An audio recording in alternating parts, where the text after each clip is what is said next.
5.1 में question number 2, ठीक है, उसमें हमें 5 टर्म्स दी है, उसकी हमें डेफिनेशंस लिखनी थी। तो वो डेफिनेशंस लिखने से पहले उसमें और कौन सी एक्स्ट्रा टर्म्स है जो हमें डिफाइन करनी पड़ेगी, तो वो सारी टर्म्स हमने डिफाइन कर दी थी। फिर हमने parallel lines and perpendicular lines को भी डिफाइन कर दिया था, ठीक है। अब third one, line segment.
A straight line drawn from any point to any other point is called a line segment. तो पॉइंट आपको दिया है, वहां से लेकर किसी दूसरे पॉइंट तक जो आप स्ट्रेट लाइन ड्रॉ करते हो उसे हम क्या बोलेंगे, line segment.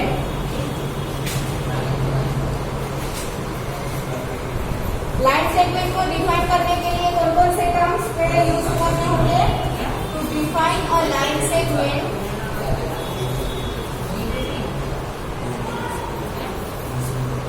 we must know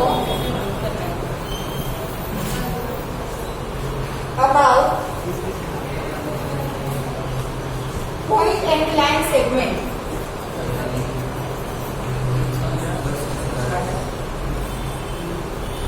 We must know about point and line. Line segment को डिफाइन करने के लिए पहले हमें पॉइंट और लाइन के बारे में पता होना चाहिए। लाइन सेगमेंट ड्रॉ करेंगे कैसे? मानो कि पॉइंट ए से हमने स्टार्ट किया, पॉइंट बी तक हमने जो स्ट्रेट लाइन ड्रॉ की, इसे हम क्या बोलेंगे, line segment A B. Clear? Line segment के बाद फोर्थ टर्म क्या था? Radius of a circle.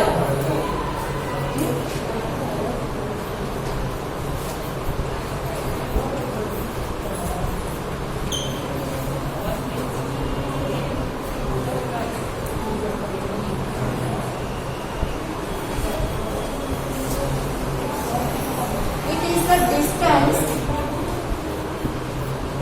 between the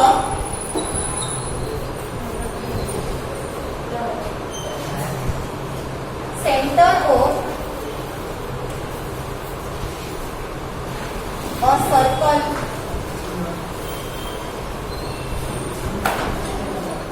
to any point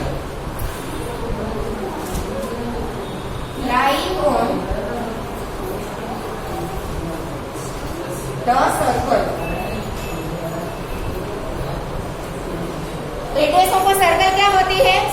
circle के सेंटर से लेकर सेंटर के ऊपर का कोई भी पॉइंट लो, वहां तक का जो लाइन सेगमेंट बनेगा उसे हम क्या बोलते हैं? Radius of the circle.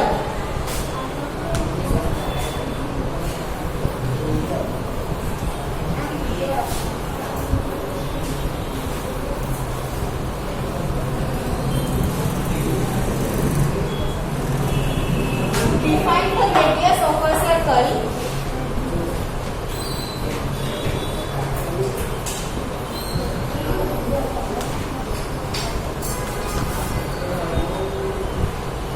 we must know about point and circle.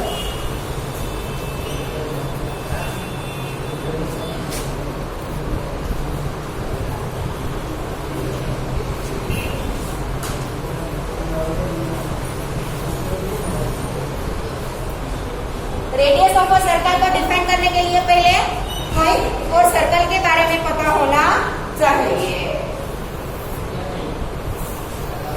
This is circle, centre और ये रेडियस।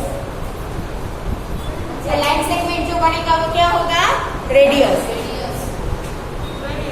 बनाने को सब बनाना ना।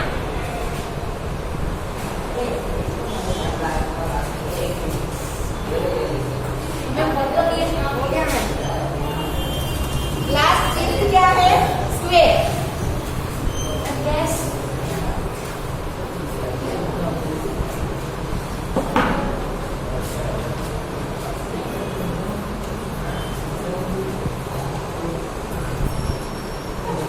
A square is a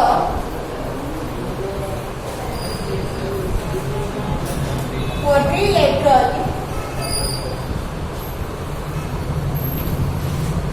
having all sides of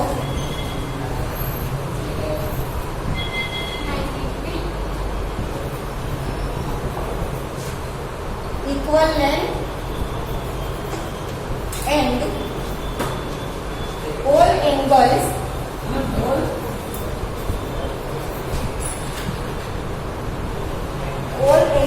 of same measure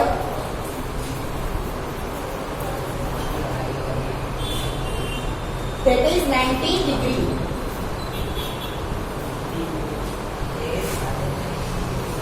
square मतलब ऐसा क्वाड्रिलेटरल जिसकी ऑल साइड्स आर इक्वल, सारी साइड्स इक्वल हो और सारे एंगल्स भी सेम मेजर के हो, कितने के हो? 90 डिग्री। ठीक है। और स्क्वेयर को डिफाइन करने के लिए पहले कौन कौन से वर्ड डिफाइन करने पड़ेंगे? Quadrilateral, side and angle. ठीक है।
Given below.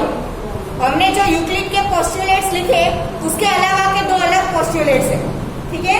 Given any two distinct points A and B, there exist a third point C which is in between A and B.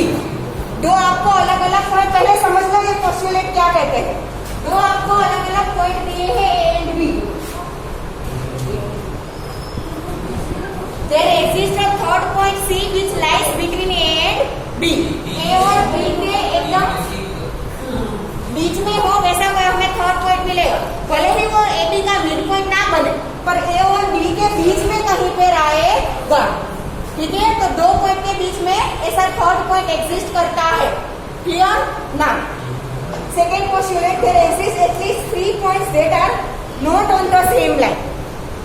हमें कोई ऐसे 3 पॉइंट्स मिल सकते हैं कि जो सेम लाइन पर ना हो। There exist at least 3 points which are not on the same line। ये लाइन है,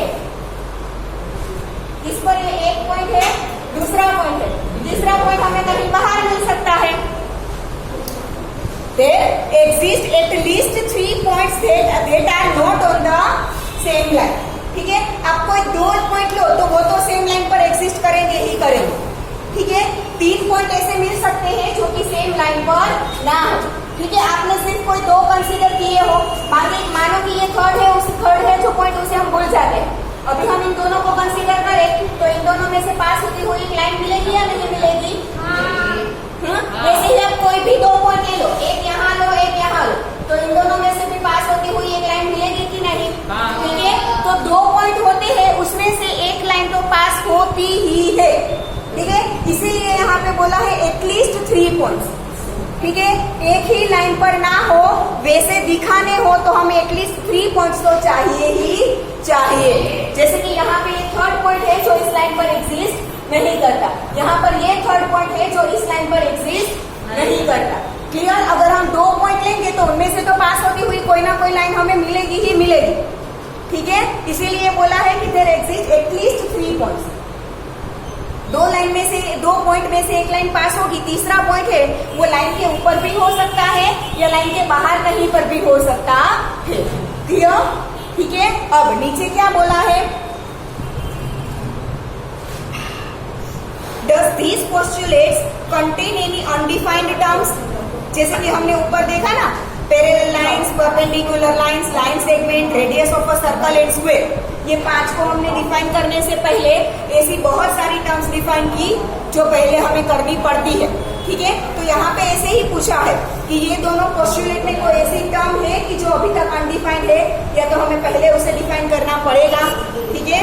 तो यस, ठीक है, वेरियस टर्म्स, बहुत सारी ऐसी टर्म्स है जो पहले डिफाइन करनी पड़ेगी। सबको यहाँ पे डिफाइन करना जरूरी नहीं है, सिर्फ यस या नो में आंसर देना है। फिर पूछा है are this postulates consistent. Consistent मतलब दोनों एक दूसरे पर डिपेंडेंट है, ठीक है। Are this postulates consistent, consistent का मतलब होता है कि दोनों एक दूसरे पर डिपेंडेंट है या नहीं। फिर क्या पूछा है, do they follow from Euclid's postulate. Euclid के जो हमने पोस्टुलेट्स लिखे हैं उनमें से किसी को वो फॉलो करता है या नहीं। तो ये जो अलग अलग 3 क्वेश्चन है उसे हमें एक्सप्लेन करना है, तो हम पॉइंट वाइज सारा एक्सप्लेनेशन लिखे, ठीक है। जैसे ऊपर हमने पहले बहुत सारी टर्म्स डिफाइन की, उसके बाद यहाँ पे दी हुई 5 टर्म्स डिफाइन की, वैसे आगे सारी टर्म्स डिफाइन नहीं करनी पड़ेगी। पहला क्वेश्चन क्या है, do this postulate contain any undefined terms, तो हमें सिर्फ यस नो में आंसर देना है, वो सारी टर्म्स डिफाइन करने की जरूरत नहीं है, ठीक है।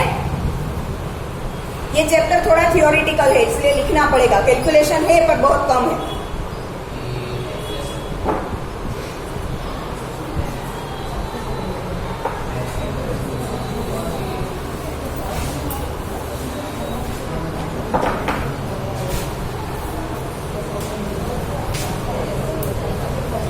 There are various undefined terms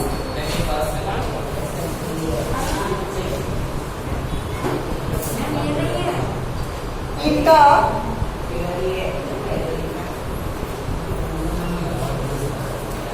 given postulate.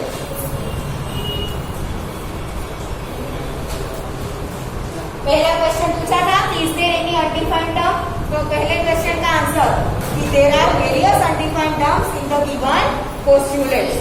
ठीक है बेटा, ये तो दो पोस्टुलेट मैं अभी समझा रही थी, तो दोनों बातें करिए ना, करो वो बातें करो। ये आंसर है बेटा, ये क्वेश्चन थे ना जो उसके आंसर। ठीक है, द गिवन पोस्टुलेट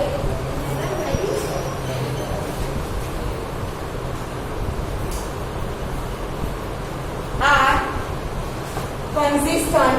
दूसरा क्वेश्चन है ना कि दोनों पोस्टुलेट्स कंसिस्टेंट है या नहीं, तो yes the given postulates are consistent because they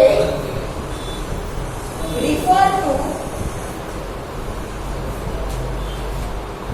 two different situations।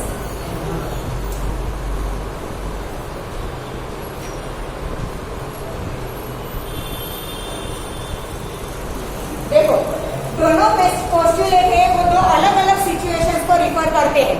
पहले में क्या बोला है कि दो पॉइंट के बीच में हमें कोई तीसरा पॉइंट मिलेगा। ठीक है, और दूसरा पोस्टुलेट क्या है कि हमें तीन ऐसे एटलीस्ट पॉइंट मिलेंगे कि जो एक ही लाइन पर ना हो, पर फिर भी दोनों एक दूसरे से रिलेटेड है।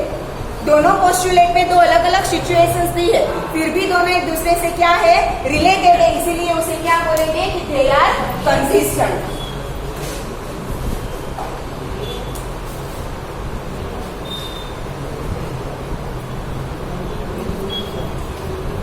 तीसरा क्वेश्चन क्या है, यूक्लिड के पोस्टुलेट्स पर से है, क्या पूछा है देखो, do they follow from Euclid's postulate. अब उसका आंसर हम लिखेंगे, also it is important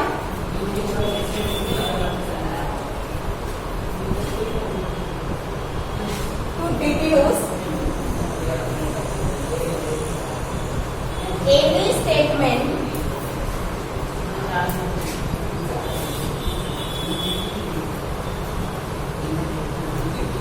that contradicts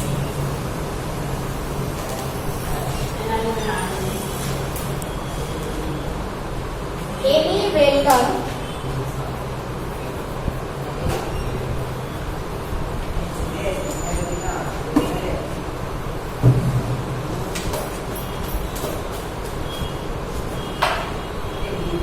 axiom and postulate derive करना। देखो, also it is important to deduce any statement that contradicts any well-known axiom and postulate। ठीक है, वो important है कि अगर कोई हमें वेल-नोन एक्सियोम या पोस्टुलेट दिया है, जैसे कि यूक्लिड के एक्सियोम्स और पोस्टुलेट्स हमने लिखे हैं, ठीक है, उससे कॉन्ट्राडिक्ट करता हो, मतलब कि उससे अलग ही मीनिंग निकालता हो। ठीक है, वैसा it is important to deduce any statement.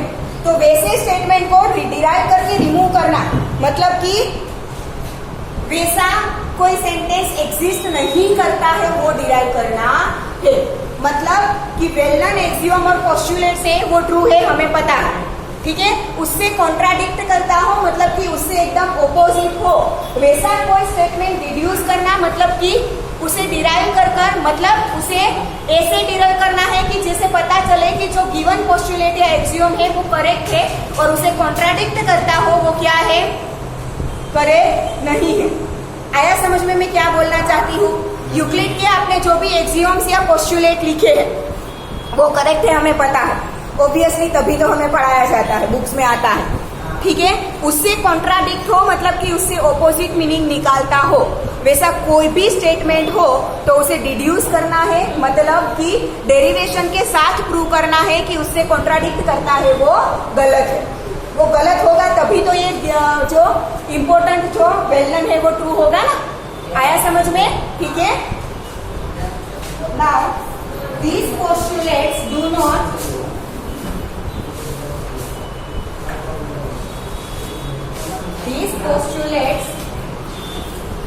not follow from Euclid's postulates। हमने जो भी यूक्लिड्स के पोस्टुलेट लिखे हैं उसे ये फॉलो नहीं करता। दे follow from the axiom. Postulate से फॉलो नहीं होते। ये जो दो पोस्टुलेट हमें दिए हैं वो यूक्लिड के किसी भी पोस्टुलेट से फॉलो नहीं होते, बट यूक्लिड के एक्सियोम से फॉलो होते हैं। ठीक है,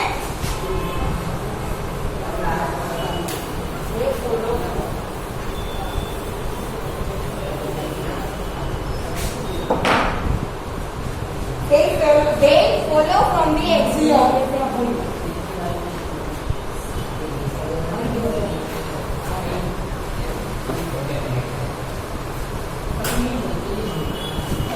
Given two distinct points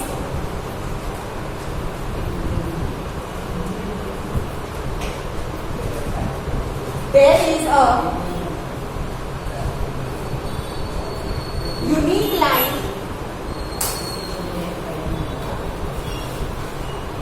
that passes through them.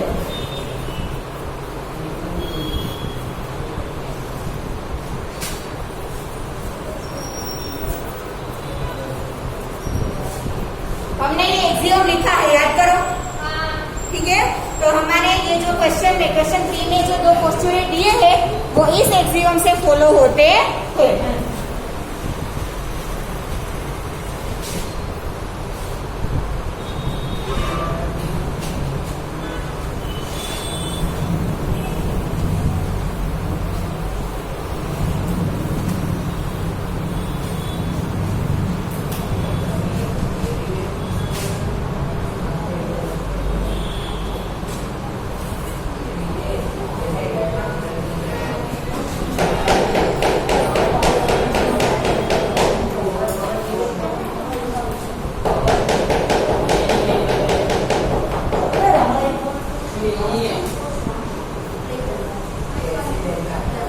Done everyone? Yes, ma'am. Okay, then question number 4, उसमें हमें डिराइव करना है। अब कैलकुलेशन आए।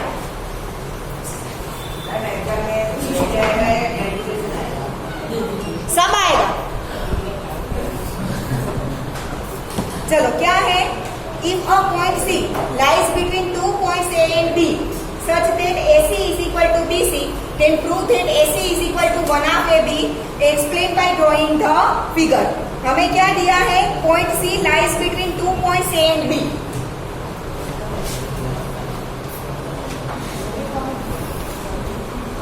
ये दो पॉइंट है A and B. Point C उसके बीच में लाई करता है। ठीक है, If a point C lies between 2 points A and B such that AC is equal to BC. ये AC और BC क्या है? Equal. AC is equal to BC. ये दोनों पार्ट्स क्या है? Equal.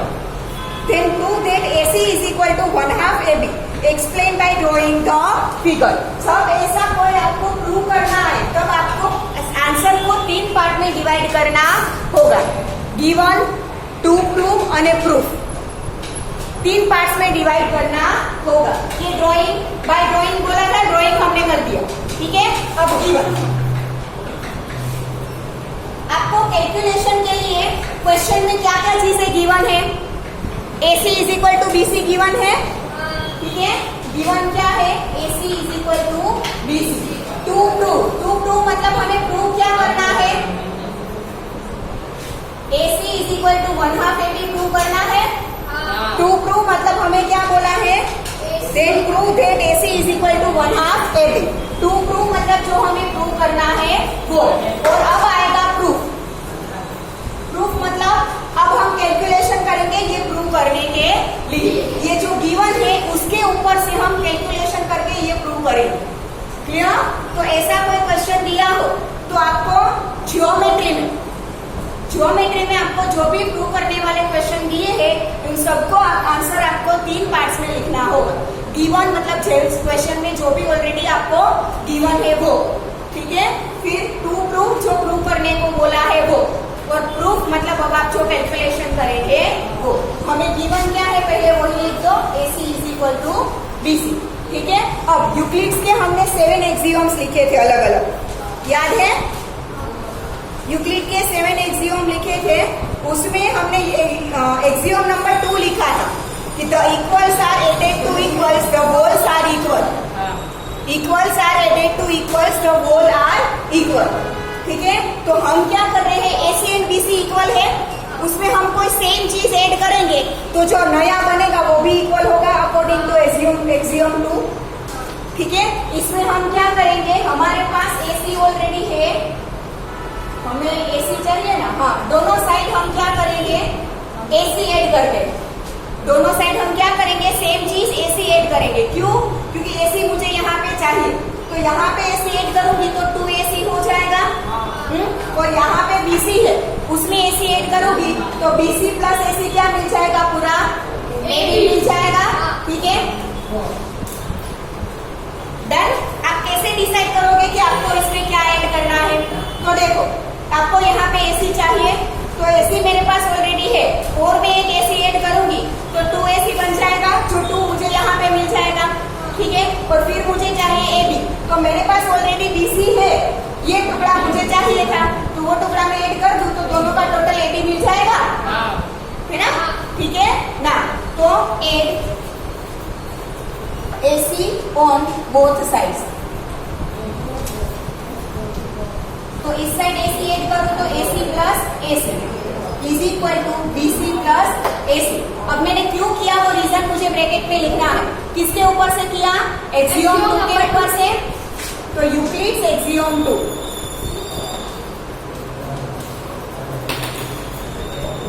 Equals are added to equals the wholes are equal. Clear? ठीक है ना, AC plus AC is 2AC is equal to BC plus AC क्या होगा, BC प्लस AC क्या हो जाएगा, AB। Reason A dash C dash B, मतलब कि C है वो AB के बीच में है, इसीलिए अगर दो टुकड़े को हम ऐड करेंगे तो पूरा एक लाइन सेगमेंट हमें मिल जाएगा। क्लियर ना? ये 2 इस साइड लेके जाओ तो 2 का रेसिप्रोकल 1/2 हो जाएगा, तो AC is equal to 1/2 AB। Hence prove.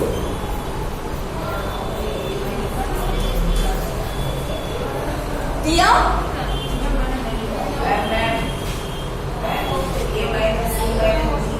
Minus नहीं है बेटा, मैं समझाती हूँ तो यहाँ ध्यान दोगे, आजू बाजू के वालों में बात नहीं करोगे तो सब कुछ समझ में आ जाएगा।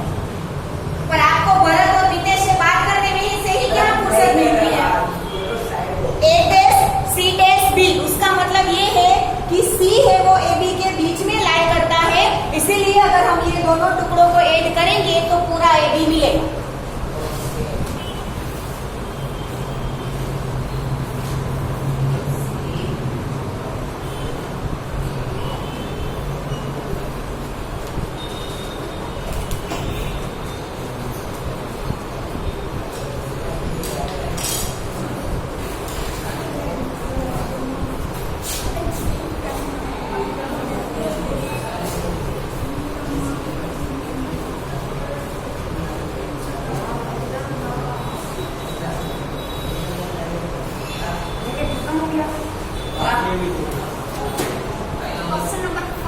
चलो, question number 5 is, in question number 4 point C is called a midpoint of the line segment AB. Prove that every line segment has one and only one midpoint. यहाँ पे AC is equal to BC हो रहा है, तो C है उसे AB का mid point बोलते हैं। ठीक है, तो हमें ये प्रूव करना है कि किसी भी लाइन सेगमेंट में ओनली एक ही मिड पॉइंट हो सकता है। There exist only one and only one mid point. ठीक है, लाइन सेगमेंट में एक और सिर्फ एक ही लाइन मिड पॉइंट हो सकता है। हो गया?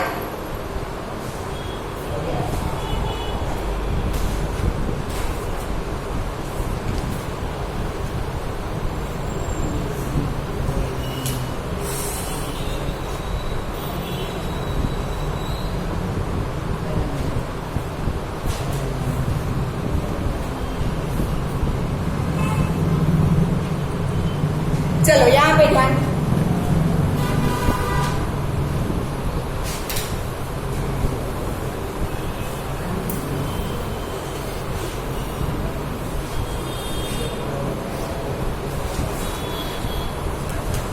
फिगर थोड़ा सा चेंज होगा।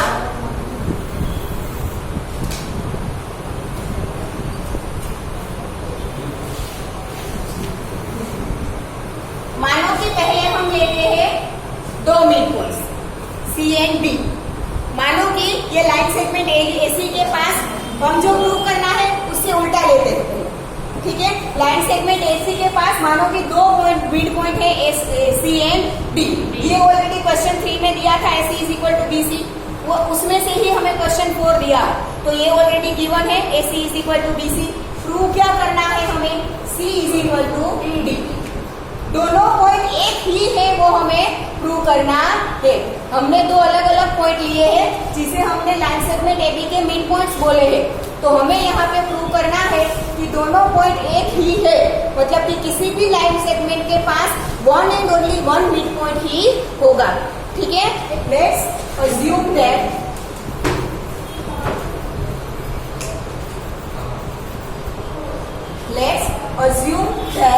there exist two midpoints,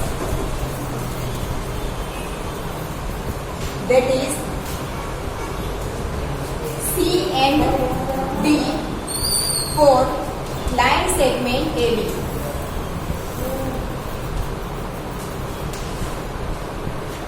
हम क्या अज्यूम करते हैं कि लाइन सेगमेंट AB के लिए दो मिड पॉइंट है, ठीक है।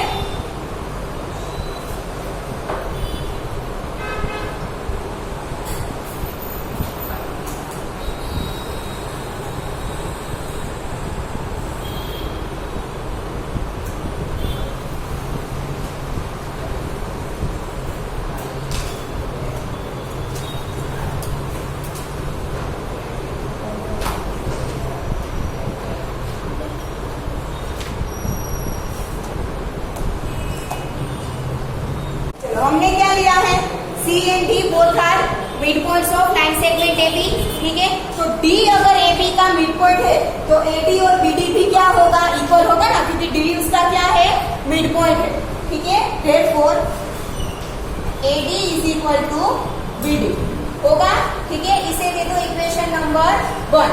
But AC is equal to BC is given.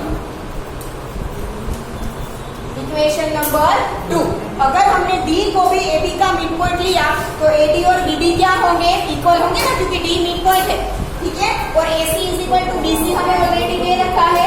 अब इक्वेशन 2 में से मैं इक्वेशन 1 को माइनस करूंगी, subtract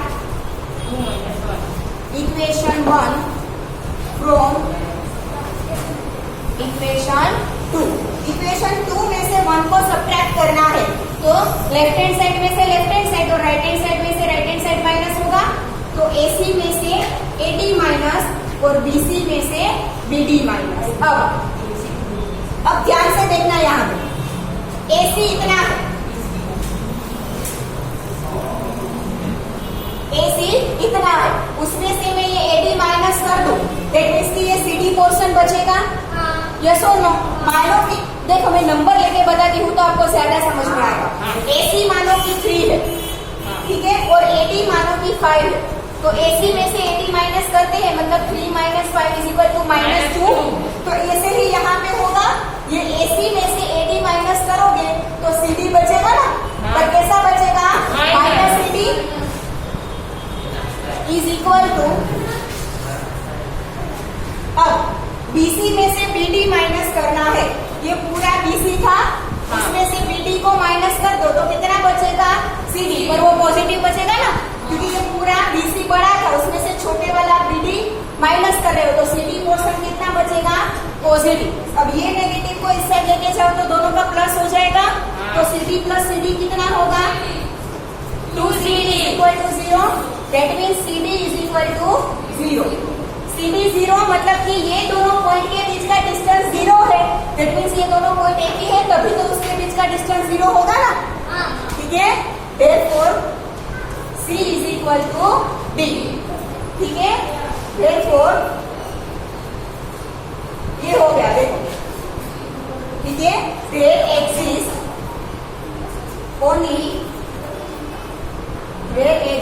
one and only one,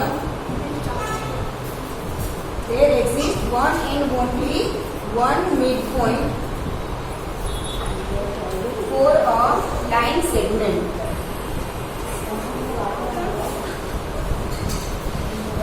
Clear?